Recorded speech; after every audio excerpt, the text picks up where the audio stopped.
Hello বন্ধুরা, কেমন আছো? ভালোই আছো?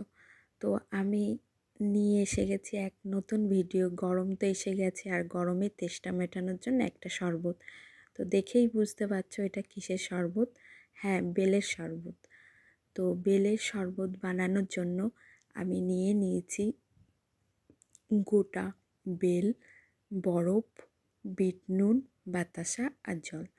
তো আমি বেলগুলো ভেঙে চামচ দিয়ে বেলের শাঁসগুলো বের করে নিচ্ছি। তো এভাবেই আমি প্রত্যেকটা বেলের শাঁস বের করে নিয়েছি একটা বাটির মধ্যে। তো অনেক শাঁস হয়েছে, এবার দিয়ে দিচ্ছি আমি জল। তো জলটা বেশি দেব না, অল্প পরিমাণে দিয়ে হাত দিয়ে শাঁসটা বের করে জলের মধ্যে শাঁসটা বের করে নেব। তো এইভাবে বেলের মধ্যে কিন্তু প্রচুর পরিমাণে আঁশের মতো অংশ থাকে আর দানা থাকে। তো সেটা হাত দিয়ে আমি বের করে নিলাম। এবার ছেঁকে নিতে হবে। তো আমার কাছে চা ছেঁকনি ছিল, সেটা দিয়ে আমি ছেঁকনি দিয়ে আঙুল দিয়ে গোল গোল করে ঘুরিয়ে বেলের যে কাই হচ্ছে, দেখো খুব সুন্দরভাবে এটা বেরিয়ে যাচ্ছে।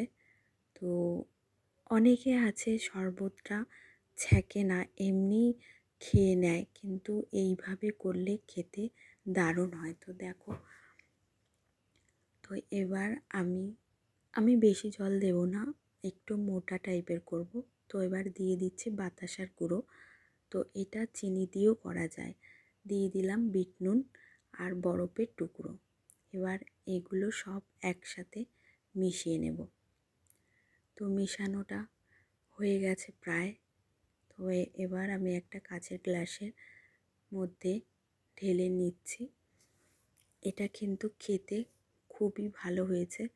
যদি পারো তোমরা একবার বানিয়ে